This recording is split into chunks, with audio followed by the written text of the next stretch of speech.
사랑하고 또 존경하는 우리 이문동교회 성도 여러분 안녕하십니까?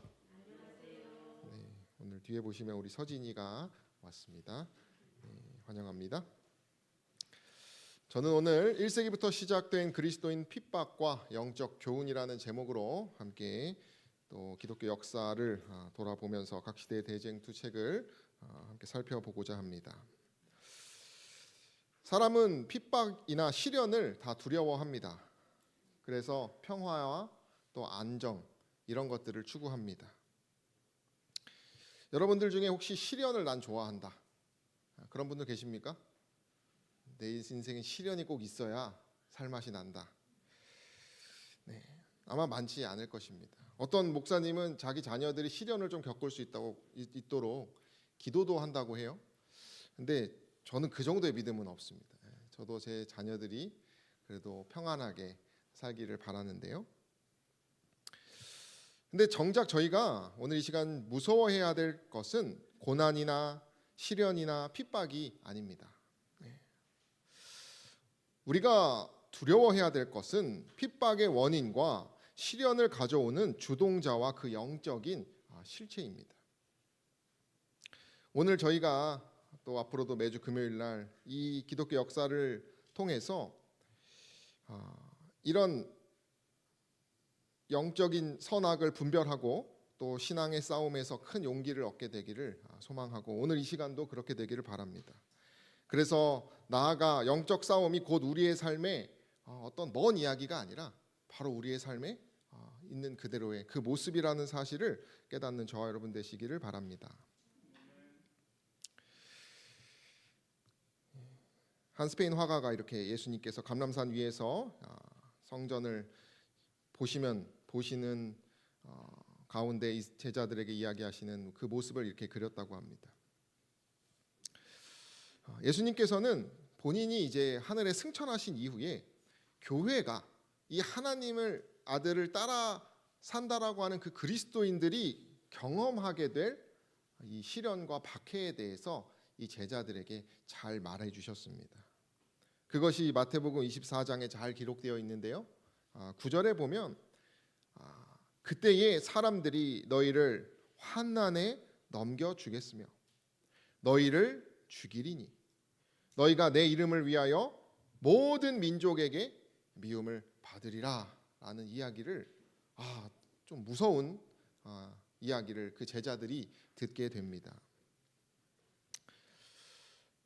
우리 한국에서는 이런 일이 흔하진 않지만은 이제 이슬람권에 있는 기독교인들, 예를 들면 터키에 살고 있는 이란 난민 그리스도인들은 굉장한 핍박 가운데 살고 있습니다. 기사를 좀 찾아봤는데 터키의 이란 기독교 여성들이 직면한 위기라고 해서 그들이 열악한 환경과 의료 서비스를 받지 못하고 여러 차별을 당하는 것을 폭로한 한 네덜란드 기자의 이야기가 있었는데요. 저하고 자주 교류를 하고 있는 오정훈이라고 하는 선교사가 있는 터키 선교사입니다. 저희 청년반에서도 줌으로 한번 순서를 썼는데요. 그 터키에 있는 이 이란 출신의 그 기독교인들에 대한 현실을 좀 듣는데 그 고향에 돌아갈 것을 두려워하고 있습니다. 왜 두려워할까요? 가면은 이제 명예살인이라고 해서 그 이슬람 가족을 이제 끊고 갔기 때문에 어떻게 합니까? 이렇게 죽이는 그 법적으로도 그것을 이렇게 보호해 줄 수 없는 그런 나라에 속하는 것입니다. 그리고 신부는 이제 난민이다 보니까 자기의 친구지만은 어디 가도 이렇게 대접을 못 받는다는 것이죠. 그러니까 봉급도 제대로 받지 못하는 가운데 그 터키에서 무시당하면서 사는 것이. 그 자녀들도 역시 무시당하면서 사는데 이야기를 들으면 그래도 그리스도 안에서 이 현실 어려운 핍박 가운데서도 뭐 하는 것이 즐겁다? 신앙하는 그 자유가 즐겁다라고 하는 고백을 제가 이렇게 선교사님을 통해서 들었습니다. 이 예수님께서 하시는 이 말씀은 그저 그 옛날 이야기가 아니 오늘날 우리에게도 분명히 직면되고 있는 그러한 사실이라고 하는 것입니다. 각시대 대쟁투 책을 보면 다음과 같이 이야기합니다. 초대교회의 역사는 구주의 말씀이 성취된 것을 입증하였다. 세상과 음부의 권세는 전력을 다하여 그분을 따르는 사람들을 핍박함으로 그리스도를 대적하였다. 그 음부의 권세가 전력을 다해 그리스도교를 박멸하고자 전력을 기울이고 그리해서 1세기부터 박해의 불길이 이제 타올랐다라고 얘기합니다. 그래서 바울의 순교 무렵인 AD 60년을 기점으로 한 유명한 왕이 있죠. 누구죠? 황제? 우리가 잘 아는 네로 황제를 기점으로 제국 전역에서 이 기독교인이라고 하는 사람들에 대한 박해가 이뤄집니다. 이것은 한 폴란드 화가가 그린 작품인데요. 네로의 기쁨이라고 하는 작품입니다. 너무 선정적이어서 제가 그를 모자이크를 했지만은 이 유린당하고 있는 기독교인과 대조적으로 이 네로 황제가 가지고 있는 이 옷이나 이 모습은 어떻습니까? 아주 화려하고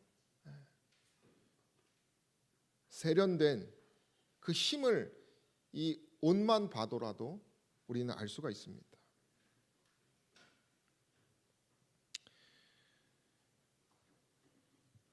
법에 의하여 세상의 권력에 의하여 그리스도를 믿는다고 하는 사람들이 핍박을 당하기 시작합니다. 신성한 역사라고 하는 책, AD 400년대에 집필된 책에 보면 이제 그 역사를 이제 기독교 역사 옛날 서예요. 그것이 이제 원본본이 이렇게 생겼는데 여기 보면 그 당시에 핍박받는 사람들의 현실에 대해서 우리는 잘 볼 수가 있는데요. 네로 황제가 어쨌든 우리가 뭐 아시는 분은 아시겠지만 이제 로마에 화재가 나요. 자신의 어떤 정책으로 인해서. 근데 이제 이것이 자기에게 들어오는 이제 비난을 이제 감당하고 싶지 않아서 그걸 누구에게도 돌리냐면 기독교인들이 방화를 했다는 식으로 몰고 갑니다. 누명을 씌우는 것이죠. 그래서 그로 인해서 잔인한 고문과 여러 핍박이 시작됩니다. 그런 식으로 기독교인들이 핍박을 당하는데 여기 보면 들짐승의 가죽으로 뒤덮여 개에게 삼켜서 죽었고 많은 사람들이 십자가에 못 박히거나 불에 죽임을 당했으며 이런 어떤 잔인한 행위가 이 네로 황제로부터 시작되었다는 것입니다. 국가가 그 일을 하니까 그 믿는 백성들은 어떻겠습니까? 더 많은 희롱과 핍박을 시작했을 것입니다. 법에 의해서 종교가 금지되고요. 이때 바울과 베드로가 사형 선고를 당하였습니다. 예수님의 말씀이 성취된 것입니다. 우리가 잘 아는 이 콜로세움입니다. 기독교인이 순교 장소로 여기서 많이 죽었습니다. 그 옥에 갇혀서 죽기도 하였습니다. 오늘날은 이런 모습입니다.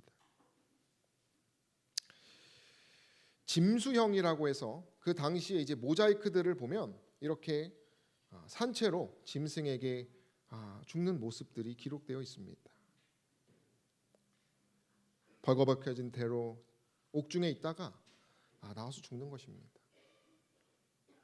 그것들이 그들의 오락이었고 황제가 추구하는 것들이었어요. 십자가에 이렇게 매달아서 불태우고 이렇게 기독교인들을 모아서 죽이는 것입니다. 그리고 이 콜로세움뿐만이 아니라 그 밖에서도 그런 일들이 자행되는 것입니다.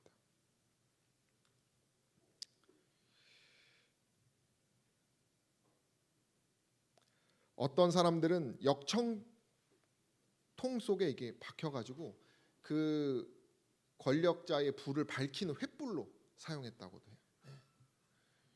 그러니까 이것은 인간의 어떤 상식으로는 우리가 이해할 수 없는 그런 말도 안 되는 일인 것입니다.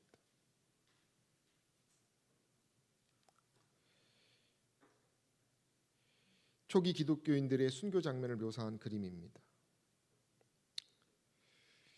너무나 안타깝고, 그러나 이 기독교인들을 쭉 온 군중들이 지금 보면서 뭘 하고 있는 것입니까? 유흥으로 감정을 소비하면서 그렇게 살아갔다는 것입니다.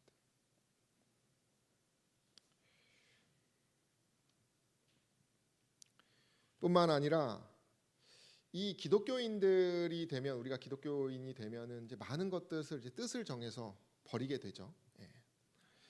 그렇게 우리가 뜻을 정해서 성결한 삶을 사는 어떤 우리의 그 생활 방식을 그 사람들은 까다롭고 편협하다고 인상을 만들어 버렸어요.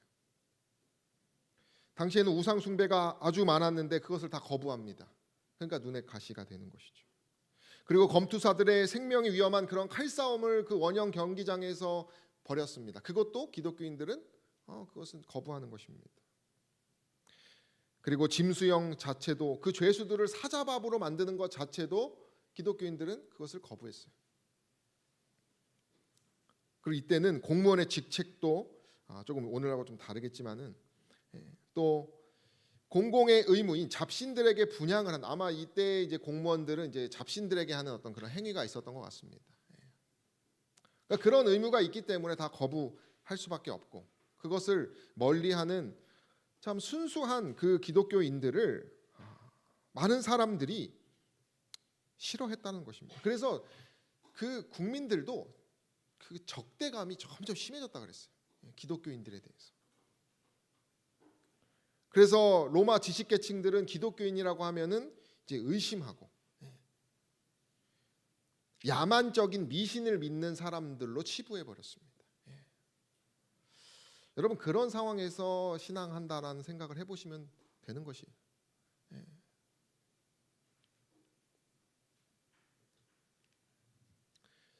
그리스도인들은 재산을 빼앗기고 집에서 내어 쫓겼다. 그들은 고난의 큰 싸움에 참고 희롱과 채찍뿐 아니라 결박과 옥에 갇히는 시험도 받았다. 그리고 많은 사람들은 그들의 증거를 그들의 피로써 인쳤다. 빈부와 귀천과 학식의 유무를 막론하고 한결같이 무자비하게 죽임을 당했다라고 기록하고 있습니다. 그래서 그 원형 경기장뿐만이 아니라 그 많은 그 당시에 그런 판화나 그림들을 보면 이렇게 죽는 그리스도인들에 대해서 많이 그림이 그려져 있습니다.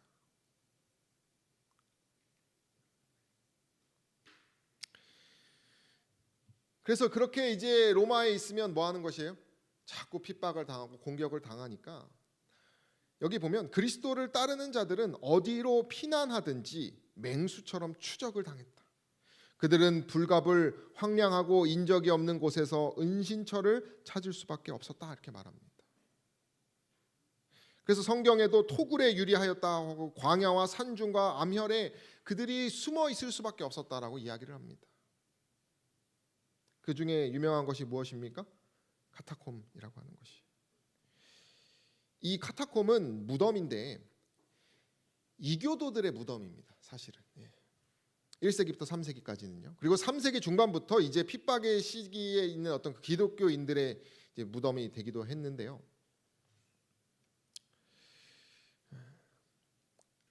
이제 카타콤에 이제 저도 가게 되는 기회가 있었는데, 여기 보면 이제 이렇게 이제 지금은 이제 관광지죠. 관광지처럼 이렇게 입구가 이렇게 되어 있습니다.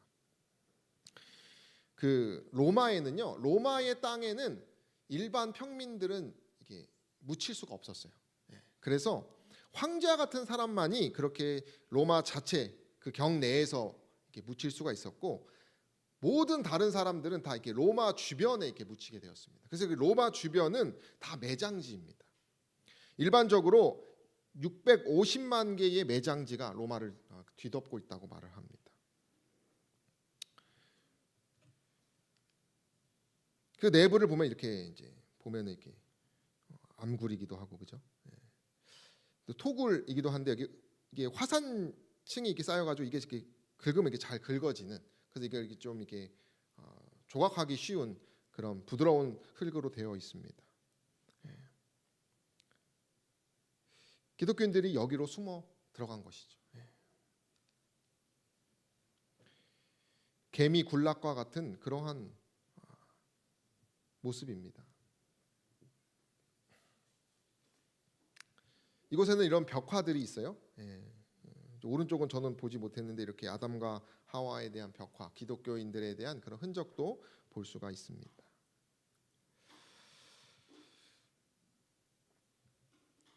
그리고 여기는 이제 이탈리아 북부에 있는 산인데 그들이 이제 쫓겨 도망가면서 이런 이제 깊은 산 속으로 들어갑니다.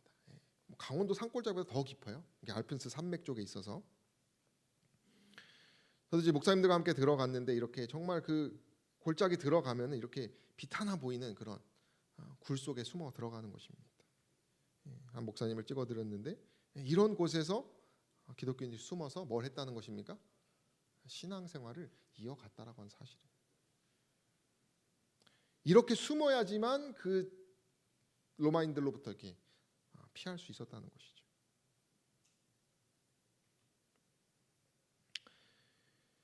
화려한 로마의 힘 앞에서 기독교인들은 어쩔 수 없이 그렇게 도망갈 수밖에 없었습니다.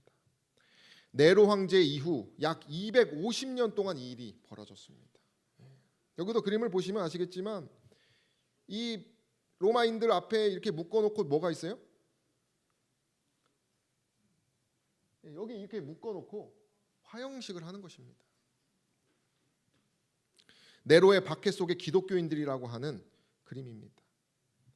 네로 황제 이후 도미티안 황제가 와서 황제 숭배를 강요하고요. 이때 요한이 반모섬으로 유배를 갑니다. 또 트라얀 황제가 와서 기독교임을 부인하지 않으면 사형을 내리고요. 또 여러 계속 기독교인들을 핍박하는 황제들이 황제 숭배 증명서를 받아야 했고요. 성직자를 집중적으로 박해하기도 하고요. 역사적으로 이렇게 보면은 이 박해 시대가 계속 이어지는데 콘스탄티누스 황제의 밀라노 칙령 313년 이전까지 계속 이 박해가 이루어졌다라고 하는 사실이에요.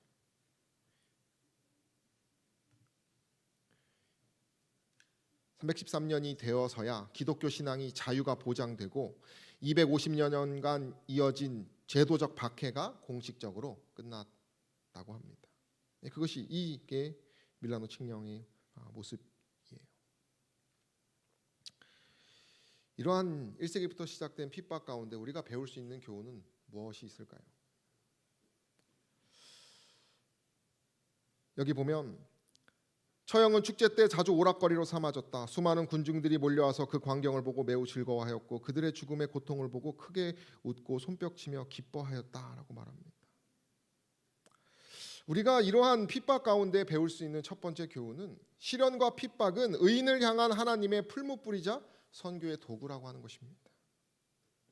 이렇게 특별히 기독교 여성들이 많은 희롱과 핍박을 받았어요. 히브리서에 보면 그래서 이런 표현이 있습니다. 여자들은 자기의 죽은 자를 부활로 받기도 하며, 제가 이게 무슨 표현인가 이렇게 찾아보니까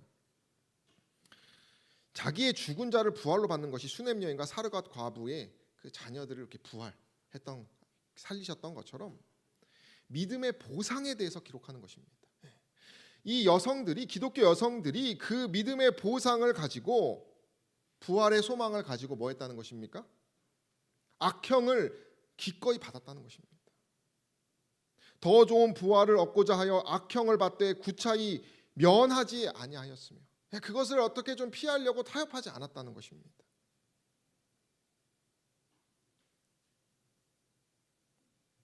그들이 신앙이 얼마나 위대했는지를 우리는 보게 되는 것입니다. 그 여성들의 신앙이 얼마나, 그들의 피가 씨앗이 되어서 오늘날 이 기독교가 이어졌다라고 하는 사실이에요. 히브리서는 분명하게 얘기합니다. 어떤 이들은 희롱과 채찍질뿐 아니라 결박과 옥에 갇히는 시험도 받았으며 돌로 치는 것과 톱으로 켜는 것과 시험과 칼에 죽는 것을 당하고 양과 염소의 가죽을 입고 유리하여 궁핍과 환난과 학대를 받았다. 그러나 세상이 감당할 수 없는 그 사람들은 그 핍박 가운데서 뭘 했다는 것입니까? 신앙을, 그리스도를 높였다는 것이에요.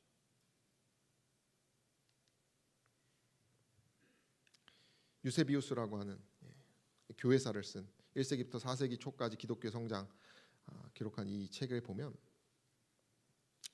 사도 야고보, 또 바울 순교, 여러 시므온 순교, 폴리카베 순교, 이런 순교를 쭉 얘기하면서 이 기독교인들의 신앙에 대해서 이렇게 기록을 합니다. 그들은 모두 그리스도의 모방자들이었다. 그들은 자신을 순교자라고 선언하지도 않았고 자신들이 순교자로 알려지기를 허락하지도 않았다. 그들은 이교도들에게는 큰 담대함과 인내와 용기를 보여준 반면 믿음의 형제들에게는 하나님에 대한 경외의 마음으로 충만하여 자신들에게 순교의 칭호를 붙이는 것을 부인했다. 그들은 하나님의 손에 자신을 굴복시켰을 뿐이며 그것을 통해 주님만이 존귀히 되기를 원했다. 그들은 자신을 고소한 사람들 앞에서 변증했지만 누구도 고소하지 않았다. 그들은 그들에게 고통을 준 사람들을 위해 스데반처럼 기도했다. 이것이 핍박과 시련이 가지는 열매라고 하는 사실입니다. 우리 함께 읽어볼까요? 의인이 시작. 의인이 고난의 풀무 가운데 던짐을 받는 것은 그들을 정결하게 만들고 그들의 본을 통하여 다른 사람들에게 신앙과 경건의 실제를 보여주고 그들의 일관된 행동으로 불경건하고 믿지 않는 자들을 정죄하기 위함이다. 선교의 도구가 되기도 하는 것입니다. 그들의 삶을 통해서 우리는 어떤 이런 핍박과 시련이 없지만은 때때로 우리는 사람과 사람 가운데 어떤 그런 다툼과 고난이 있습니다. 우리가 때때로 억울한 일을 당할 수 있어요. 그러나 우리는 알아야 합니다. 우리가 갖고 있는 그 당하고 있는 그러한 문제는 우리의 문제가 아니라 제3자도 그 모습을 보고 있다는 사실이에요. 우리가 그 제3자가 우리를 보고 있는 그 시련과 어려운 환경 가운데 우리가 승리한다면 어떻게 되는 것이에요? 그 핍박 가운데 하나님께서 원하시는 그 열매를 우리는 드릴 수 있다라는 것이. 그러나 우리가 이 핍박과 시련의 어떤 이 깊은 의미를 깨닫지 못하면 어떻게 되는 것이에요? 타협하고 그것을 그저 도망가 버리면 하나님께서 정말 원하시는 믿지 않는 사람들 또 불경건한 사람들에 대한 견책을 할 수 없다라고 하는 사실입니다.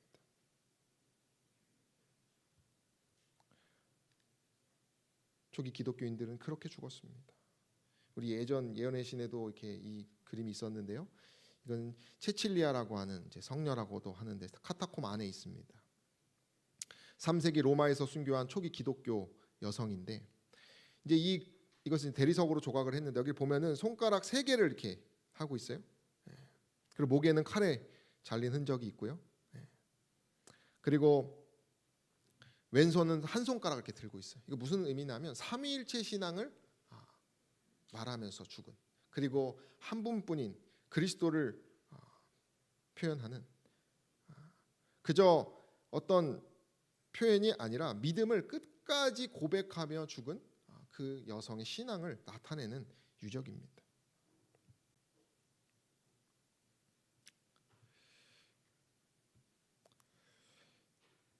각시대쟁투는 마무리로 이렇게 얘기를 합니다. 폭력으로 그리스도 교회를 멸하려던 사단의 노력은 허지로 돌아갔다.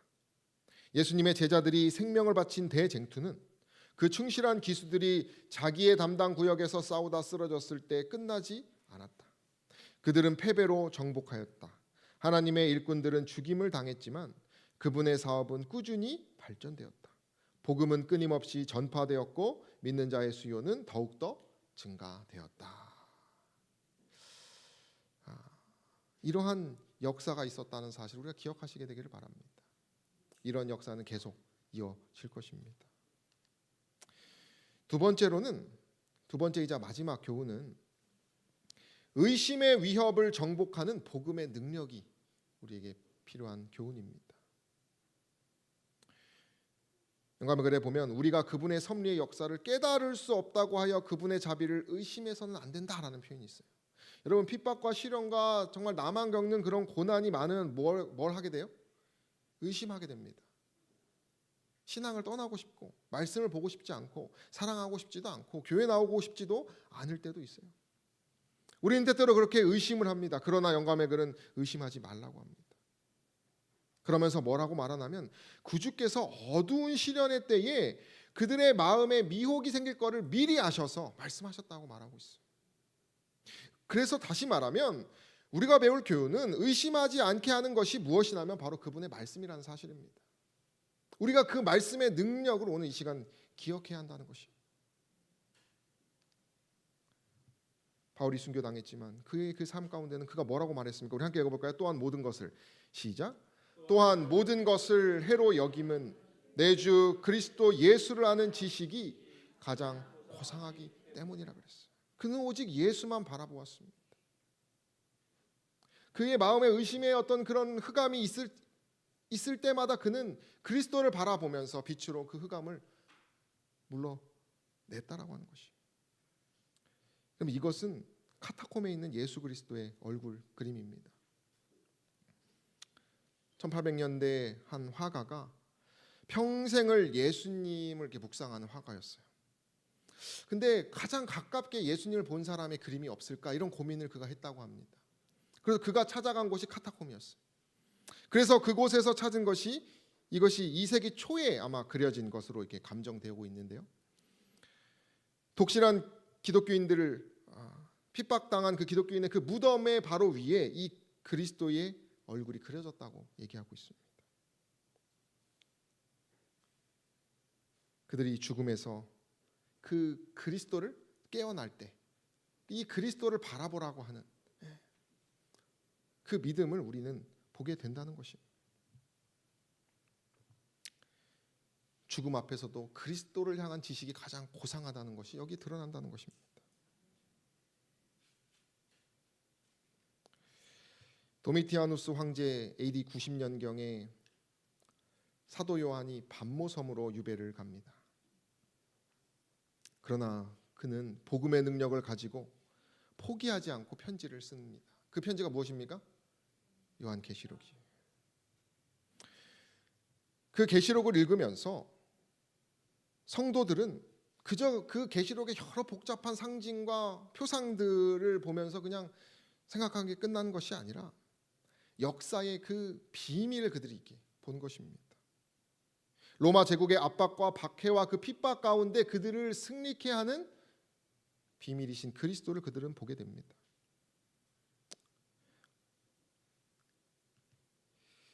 사도 요한이 본 하나님께서 그 반모섬을 유배됐을 때 봤던 계시는 여러 것이 있지만 인을 일곱째 인까지 보는 그 인을 떼는 하나님에 대한 계시를 보게 됩니다. 그 당시에 인은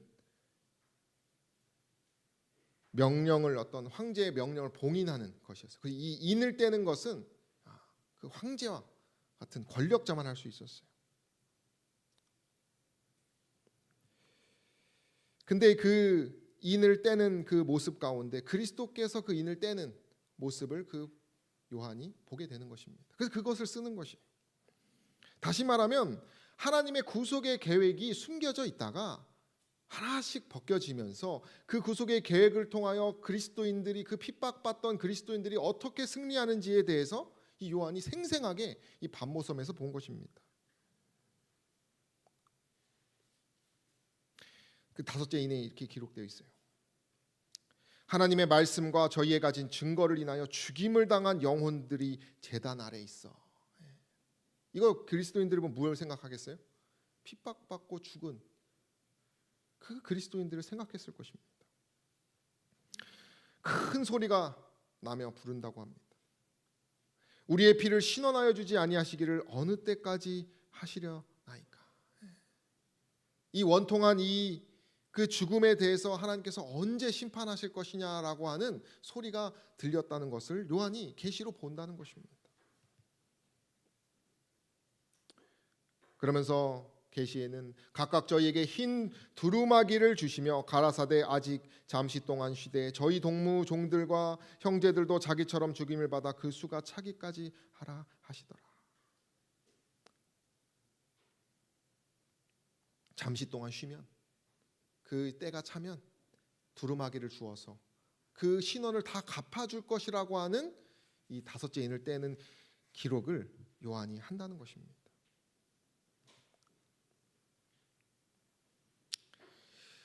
교회 증언에 보면은 하나님께 부르짖는 아벨의 피가 그 순교자의 그 피를 흘린 첫 이 아벨의 피와 같이 수많은 그 순교자들의 피가 하나님께 부르짖는 소리가 있다라고 얘기를 합니다. 그리고 이 부르짖는 소리들은 무덤 속에 있는 자가 그 음성을 들을 때가 오나니 하면 그때가 차면 주님께서 이 땅에 다시 올 때에 그때에 그 순교자의 무덤에서 그들이 부활하여서 뭘 느끼는 것이에요? 하나님께서 그 신원하시는 그 하나님의 놀라우신 역사를 그들이 회복의 역사를 경험하게 된다는 것입니다. 당시에 그 기독교인들은 이 요한의 글을 보면서 뭘 했겠습니까? 이 때를 기도하고 간구하고 고대하면서 그 핍박의 때를 참아내었다는 것이에요. 너에게 인내가 필요하면 너희가 하나님의 뜻을 행한 후에 무엇을 받기 위함이에요? 약속을 받기 위함이라. 수다한 무리들은 사단의 기만적 요구에 굴종하기를 거절한 까닭으로 인하여 누명을 쓰고 무덤에 들어갔다. 그러나 하나님이 친히 심판하시는 날은 가깝다. 그때에는 세상에서 결정된 판결이 뒤집어질 것이다. 그들에게 흰 두루마리를 주실 것이다. 이 그리스도에 대해서 그 인을 떼시고 그 흰 두루마리를 주시는 그리스도에 대해서 요한이 말하면서 그 복음의 능력이 얼마나 위대한지에 대해서 그들은 생각했다라고 하는 것이에요. 골로새서에 보면은 바울이 세상의 모든 만세 만대로부터 감추어진 비밀의 보따리가 있다고 기록을 합니다. 그리고 그 비밀은 그리스도라고 얘기를 해요. 하나님께서 이처럼 구비구비마다 그 비밀이신 그리스도를 세대마다 이렇게 보여주셔요. 그래서 정말 그리스도를 믿는 자들은 그 말씀 되시는 그리스도를 통하여 뭐 하는 것이에요? 마음의 힘을 얻는 것입니다. 주석에는 이렇게 이야기합니다. 다섯째 인이 상징하는 바는 무엇이냐? 외관상으로 원수가 승리한 것처럼 보일지라도 최종적으로 옹호될 것이라는 보증을 가지고 순교와 죽음을 직면한 자들에게 용기를 주기 위하여 제시된 것이다 라고 말합니다.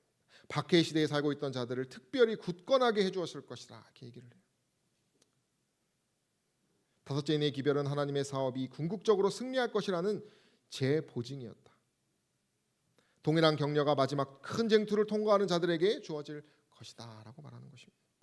사랑하는 성도 여러분, 저 여러분들이 매일 매순간 말씀의 능력을 경험하지 못하면 우리는 핍박과 시련 앞에 뭐 하게 될 거예요? 우리는 타협할 수밖에 없습니다. 오늘 저 여러분들은 이 핍박의 역사에서 신앙인들이 어떤 믿음을 가졌는지에 대해서 더 깊이 생각하시게 되기를 간절히 소망합니다. 다음 시간에는 이 핍박이 이제 통하지 않으니까 이제 세속화를 만들어 버려요. 그 얘기를 좀 하겠습니다. 그래서 이제 이교회 사상을 접목시켜서 하는 얘기를 할 건데요. 우리는 오늘 이 핍박의 역사에서 복음의 능력이 얼마나 위대한지에 대해서 다시 한번 기억하시게 되기를 소망합니다. 제가 인터넷에 보니까 가뭄의 끝은 어디일까라는 제목으로 한 가뭄이 잔뜩 있는 그런 개울가를 누가 찍어서 이제 그것을 이렇게 올렸어요. 저 멀리서 이제 물이 들어오기 시작합니다. 이 가뭄 바짝 마른 그것이 참 멋있어요. 이렇게 태양빛이 오면서 이제 메말랐던 그 저수지에 이제 물이 차서 이제 물이 들어오기 시작합니다. 점점 물이 이제 본인을 지나가서 그 마른 땅을 적시고 있어요.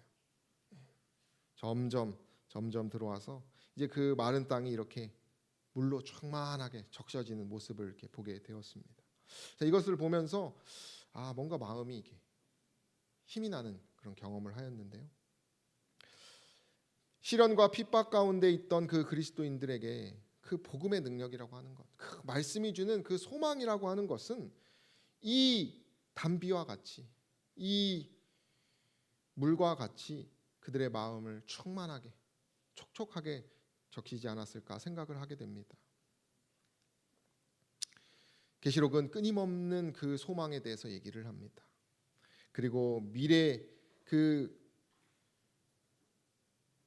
미래에 대해서 이렇게 얘기합니다. 하늘에 큰 음성이 있어 가로되 이제 우리 하나님의 구원과 능력과 나라와 또 그의 그리스도의 권세가 이루었다 이렇게 말합니다. 완료형이에요. 여러 형제가 어린 양의 피와 자기의 증거하는 말을 인하여 저희를 이겼다라고 말합니다. 그리스도의 피로 그 원수들을 이겼다라고 계시록은 기록하고 있습니다. 그리고 그들의 삶에 대해서 죽기까지 자기 생명을 아끼지 아니하였다라고 말하고 있습니다. 이러한 소망을 진정으로 믿는 사람들은, 이 진리를 진정으로 믿는 사람들은 승리하는 것입니다. 그리고 정말 스데반과 같이 자신에게 돌 던지는 자들을 용서하는 것입니다. 왜냐하면 그리스도가 이기셨기 때문에 그 소망을 바라보고 승리한다는 것입니다. 로마의 남쪽에 가면 트레폰타네 수도원이 있습니다. 여기에는 바울이 순교당했다라고 하는 그런 곳이에요. 여기 보면은 이제 순교의 기둥이라고 해서 이제 바울이 여기 이렇게 조각이 되어 있어요. 바울이 죽는 장면이 이렇게 조각되어 있습니다. 이 기둥에서 이제 참수를 당해요. 네, 그런 모습이 있습니다. 근데 이제 뭐 여기 전승에 따르면 이제 피가 뭐 이렇게 3번 튀면서 뭐 이렇게 샘이 생겼다 뭐 이렇게 하면서 사람들이 이제 성배를 하는데, 그런 걸 떠나서 이 박해 때 바울과 베드로가 같이 죽었다는 것이죠.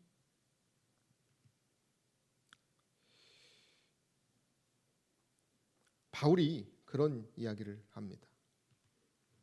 형제들아, 나의 당한 일이 도리어 복음의 진보가 될 줄을 너희가 알기를 원하노라. 여러분, 이 고백이 얼마나 위대한 고백입니까? 내가 당한 그 일이 복음의 진보가 될 것을 자신은 이미 알아요. 자신은 아직 경험하진 않았지만 자신이 당할 그 핍박과 그리스도께서 말하신 그 예견하신 그 일들을 경험하진 않았지만 그는 이미 믿었습니다. 그리고 난 다음에 누구까지 생각하는 것이에요? 자신의 그 당한 일을 예언의 성취 이후에 자신의 죽음을 보고 슬퍼할 그리스도인들을 향해서 바울이 고백하고 있는 것입니다. 바울은 그 하늘의 비밀 그리스도를 알았던 사람이에요. 기뻐하고 즐거워하라, 하늘에서 너희의 상이 큼이라. 복이 있다라고 하는 이 바울의 고백을 우리는 오늘 이 시간 기억해야 할 것입니다. 그들은 믿음과 인내와 희망이 가득한 말로 서로를 격려하며 궁핍과 괴로움을 견디었다. 온갖 세상적인 축복들을 잃어버리는 것도 그들로 하여금 그리스도를 믿는 신앙을 버리도록 만들 수 없었다. 시련과 박해는 그들이 받을 안식과 상급을 향하여 더욱 가까이 나아가게 하는 발걸음에 지나지 않았다. 아멘. 이 바울과 또 초기 기독교인들이 가진 이 복음을 향한 믿음을 저 여러분들이 오늘 이 시간 깊이 갖게 되시기를 간절히 소망합니다. 저희 함께 읽고 마치도록 하겠습니다. 대저 하나님께로서 난 자마다. 시작. 대저 하나님께로서 난 자마다 세상을 이기느니라. 세상을 이긴 이김은 이것이니 우리의 믿음이니라. 예수께서 하나님의 아들이심을 믿는 자가 아니면 세상을 이기는 자가 누구뇨?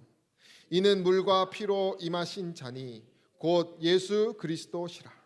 물로만 아니요 물과 피로 임하셨고 증거하는 이는 성령이시니 성령은 진리니라.